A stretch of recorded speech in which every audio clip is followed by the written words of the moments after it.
Hello, ladies and gentlemen, and welcome to the second episode of Recap 45. This is going to be our midweek show, and we are going to start off with a continuation of the stories from the last episode where we discussed the destruction in the wake of Hurricane Irma, and we are also going to be discussing what happened in Myanmar, what is happening there, and their leader Aung San Suu Kyi. And then there are a lot of other stories that came up in the previous 3 days that I would like to discuss with all of you. So, to begin the show, I would like to continue on our coverage of Hurricane Irma and the destruction it caused. So, when the hurricane reached Florida, it it had already slowed down. It had become weak, and by the time it reached mainland Florida, it had become a Hurricane One, a Category One hurricane. However, before all this, the hurricane ran havoc all over the Caribbean isles, including Puerto Rico, which is a U.S. territory. Now, a week after Hurricane Irma struck a string of Caribbean islands, some residents there now find themselves in darkness. They have no power and they are increasingly worried about a shortage and scarcity of food and water.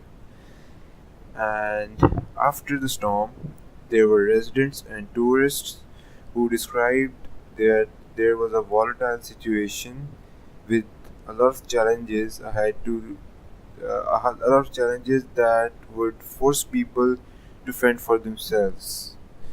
And one of the citizens of Saint Martin Island, who is the Dutch, which is a Dutch part of the Caribbean, said that you listen to people, you call, but nobody comes.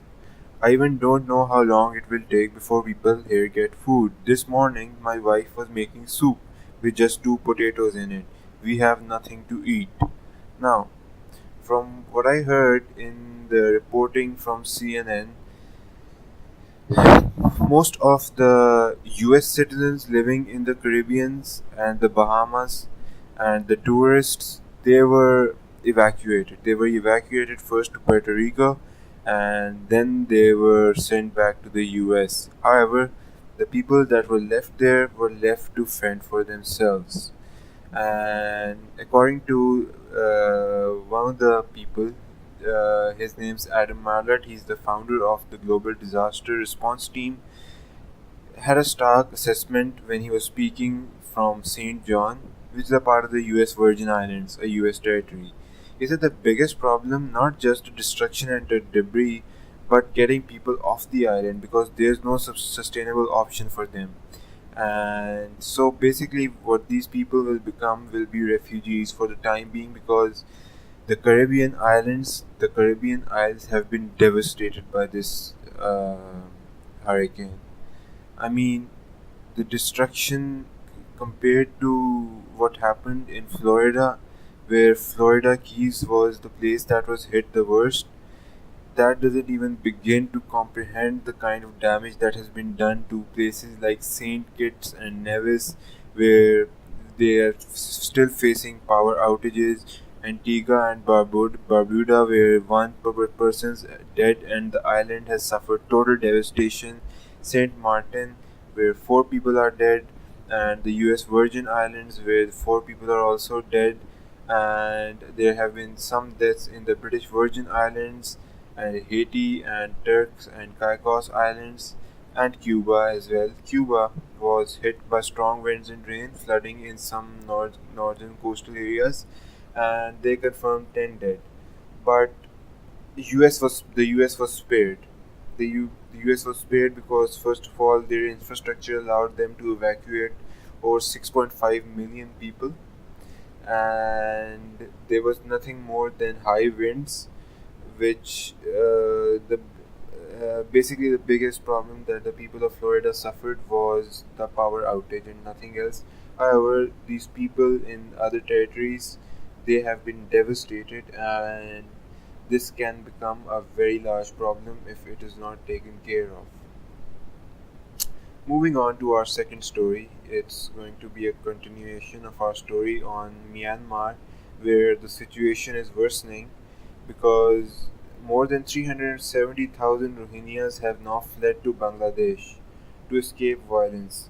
Now, since August 25th, this is a number since August 25th, and according to the UN, there's an average of 20,000 people coming in to Bangladesh every day. That's the number.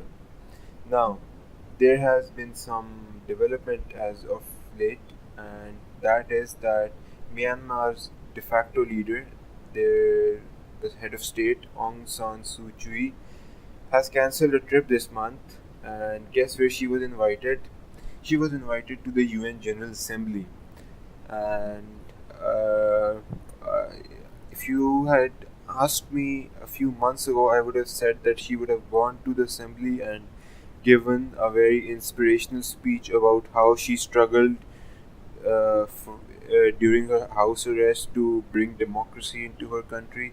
But now she is not attending because of all of the criticism that she has received due to the things that her military and her country's terrorists are doing to the minority in their country. Um, her spokesman has said one thing, that there are two reasons for her calling off the trip. One of them is the current situation in Rakhine State in Myanmar, where there are supposedly some terrorist attacks, and there are a lot of humanitarian works being done, in which the head of state Aung San Suu Kyi, I'll just call her San Suu Kyi, is supposed to take part. And the second reason is that they have received reports of possible terrorist attacks in their country. So she needs to stay back and not attend the 72nd UN General Assembly, which is going to open on Tuesday in New York, with events expected to last for weeks, including a speech by President Donald Trump. Suu Kyi isn't the president of Myanmar. Her official title is State Counselor. That's what her country gives her, her title, but she is the head of state. But she's not going to be taking part in the General Assembly, which is probably the largest annual diplomatic occasion. Now, in the last episode, I think I was a bit harsh on Aung San Suu Kyi because I blamed her for pretty much everything that has happened in her country. But uh, ha- having been someone who has read her book, I can tell you about a quote from her. She said that it is not power that corrupts absolutely. It is um, it is the fact that people are scared to lose their power is what corrupts them absolutely. And perhaps this is what has corrupted her heart. This is what has made her to not address the issues in her country and not to protect the minorities, because she is scared from the military. I mean, let's be honest here. She is the head of state, but she only became the head of state due to international pressure. But I'm still sure that the military still controls a large part of the country. So I'm not sure what she can do. However, the fact that she is not addressing these problems is a very cowardly act, especially coming from a Nobel Peace Prize winner. But we shouldn't be surprised. because I mean they have given Nobel Peace Prizes to Henry Kissinger and Barack Obama in the past, so that's not that big of a deal. And ladies and gentlemen, we're going to take a break and then we are going to come back and look at the stories of the week.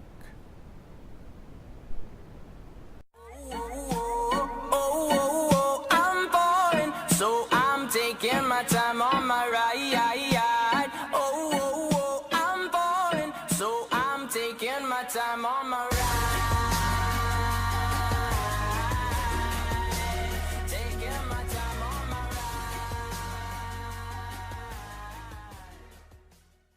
ride. 'Cause all of me loves all of you.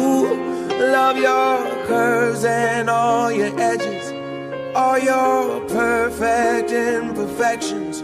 Give your all to me, I give my all to you.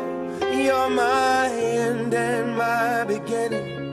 Even when I lose, I'm winning. 'Cause I give you all of me, and you give me all of you. And we are back, ladies and gentlemen. Follow us on Facebook, follow us on Twitter, The Attester. Visit theattester.com, that is TheAttestor.com, and subscribe to our YouTube channel for more content from The Attester, from me, and from my buddies over at The Attester. And we are going to start off the news from Sunday till today with a story coming from Jimmy Carter. Jimmy Carter recently branded the US as an oligarchy. Now, this is something big. The only person that I can recall calling the US an oligarchy was Bernie Sanders. And Bernie is the most popular politician in the country, in America. And being someone from the outside looking in, I can honestly say that even for the population of the world, considering the US is a superpower, Bernie Sanders is literally the only light in world politics right now, for me personally. But let's get back to Jimmy Carter. Now, the former US President Jimmy Carter said that the US works like an oligarchy, not a democracy, while also lambasting Trump's hopeless approach to solving the Israel Palestine issue and the increasing tension with North Korea. The former president was speaking at a conversation with the Carter's event at his Carter Center in Atlanta, Georgia, this last Tuesday. And what he said was that money in politics is what makes the US more like an oligarchy. It is run by a small group of rich people, and there's no doubt about that. I mean, let's look back at the elections of 2016. We had one group where there was Donald Trump and the Republicans. They were supported by Rupert Murdoch and the crew at Fox News, while the other crew of Hillary Clinton was supported by people at Time Warner, CNN, MSNBC, etc., and Jeff Zucker and his ilk. And to say that USA is an oligarchy would not be a wrong statement because I mean, I'm not trying to sound like too much of a leftist here, but I mean, the country is run by a small amount of rich people. I mean, look at what happened recently with Hillary Clinton. Peter Dow, who is probably her biggest fan and has lambasted Bernie and his supporters and actual liberals for so long, and that he's basically Hillary's right hand man and with her invisible hand. So the hand of the Queen made a new news organization called Verit. Now, unlike us, they had the backings of big money. They had the backings of Hillary Clinton, who endorsed them immediately. and they are coming out with the kind of articles that would make actual liberals want to puke. Not only the conservatives, but liberals like myself as well. So the election was basically run by a few oligarchs who were just competing between Hillary Clinton and Donald Trump. There was a group of oligarchs who wanted Trump in power, there was a group of oligarchs who wanted Clinton in power. And these group of rich people who included the Koch brothers, Hillary Clinton, the Koch brothers, Sheldon Adelson, Rupert Murdoch, George Soros, etc. They ran the election because they provided the money for the election. So it is not wrong for Jimmy Carter to say that the USA is run like an oligarchy. Second news story for us comes again from Hillary Clinton. Speak of the devil, and uh, it's something that I want to talk about from her new book. Hillary Clinton came out with a new book called "What Happened," and I've read some excerpts from the book.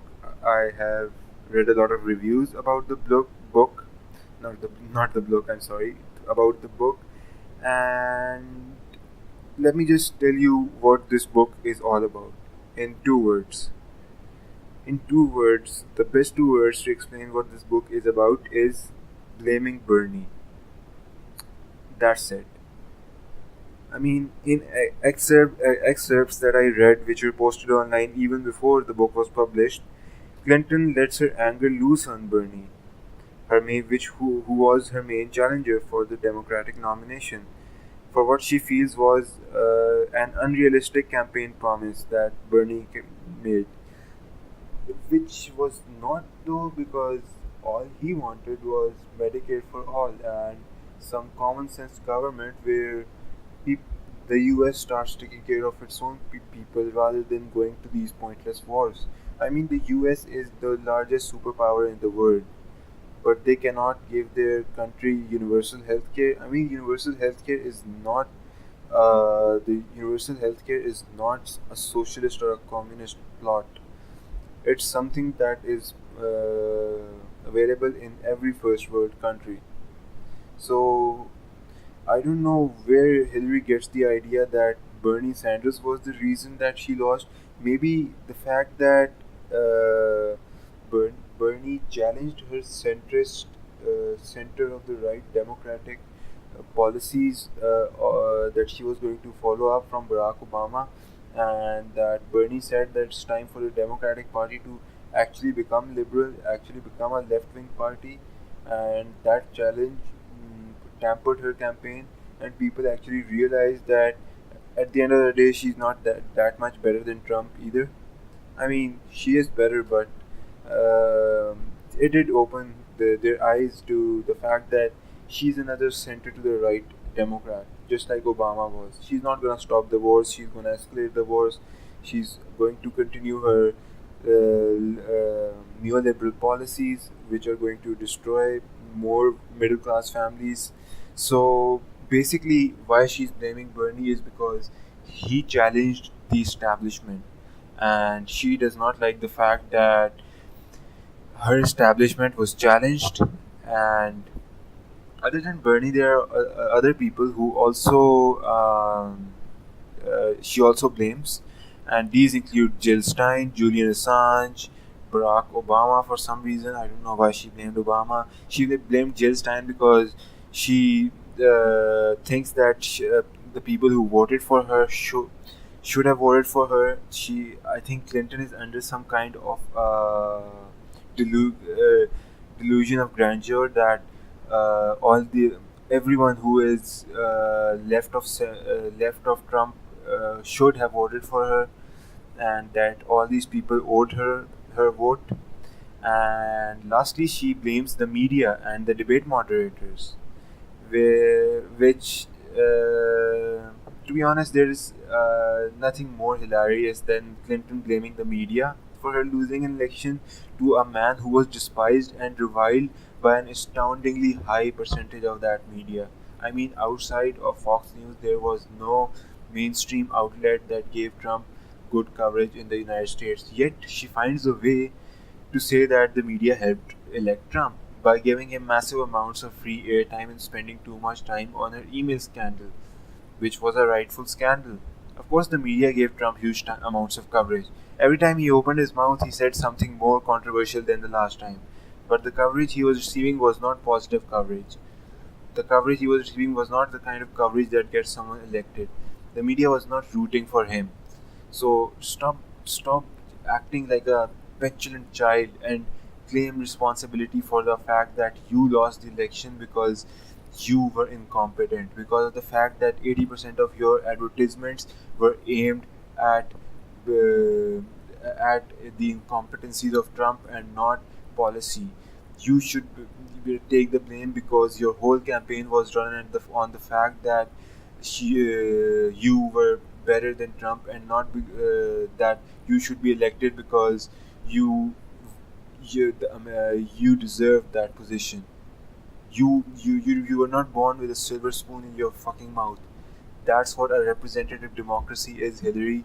That's what happens. But what actually happened is that your hubris got in the way of your ability to see reality. You were so blinded by a long held assumption that someday the White House would be yours that you never even drafted a concession speech. In fact, you was you were so completely sure of victory that you forked out $1.1 million to buy the house next door to your own for your presidential staff. Aside from your access to unlimited fund, no one could have had more stacked against him than Donald Trump. He made mistake after mistake, he told lie after lie, and was caught every time. He was caught up in scandal after scandal. The media despised him with a passion, and you know this. But somehow you find the audacity to blame Bernie Sanders, saying that he was outraged about everything and that thundered on at every event about the sins of the millionaires and billionaires. It's almost as if people actually liked Sanders because he was speaking the truth.